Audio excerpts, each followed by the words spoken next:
The wickedness of man. Cain had sexual relations with his wife, and she became pregnant and gave birth to Enoch. Then Cain founded a city, which he named Enoch after his son.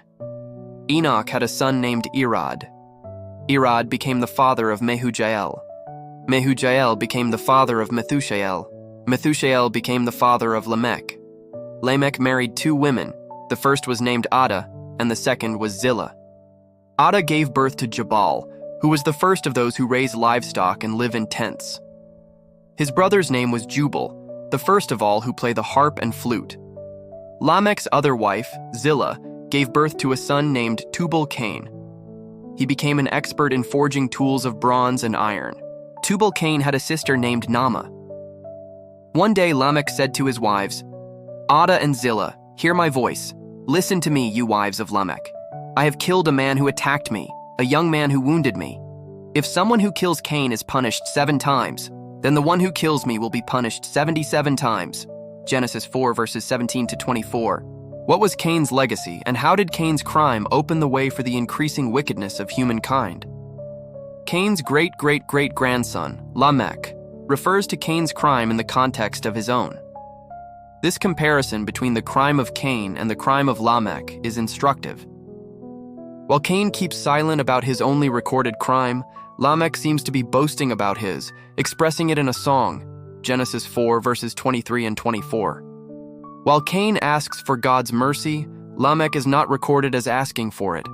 While Cain is avenged 7 times by God, Lamech believes that he will be avenged 77 times, see Genesis 4 verse 24, a hint that he's very much aware of his guilt.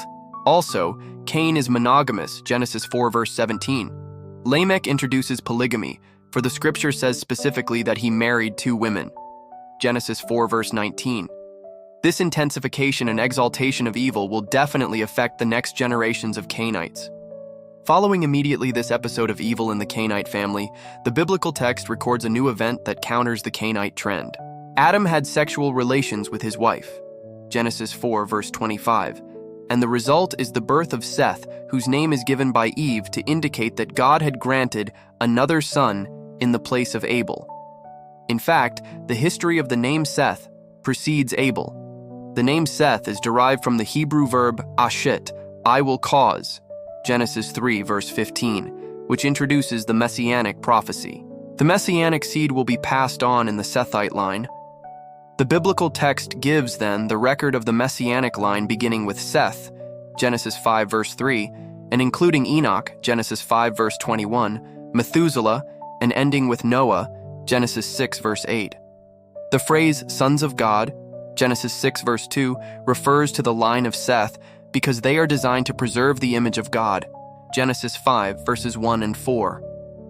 On the other hand, the daughters of men, Genesis 6 verse 2, seems to have a negative connotation, contrasting the offspring of those in the image of God to those in the image of men. And it is under the influence of these beautiful women, daughters of men, that the sons of God took wives for themselves of all whom they chose, Genesis 6 verse 2, indicating the wrong direction humanity was heading. Then the people began to multiply on the earth, and daughters were born to them. The sons of God saw the beautiful women and took any they wanted as their wives.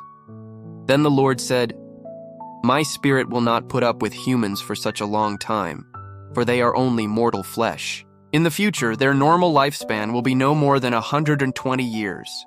In those days, and for some time after, giant Nephilites lived on the earth. For whenever the sons of God had intercourse with women, they gave birth to children who became the heroes and famous warriors of ancient times. The Lord observed the extent of human wickedness on the earth, and he saw that everything they thought or imagined was consistently and totally evil."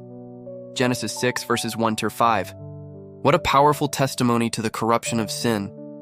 Why must we do all that we can in God's power to eradicate sin from our lives?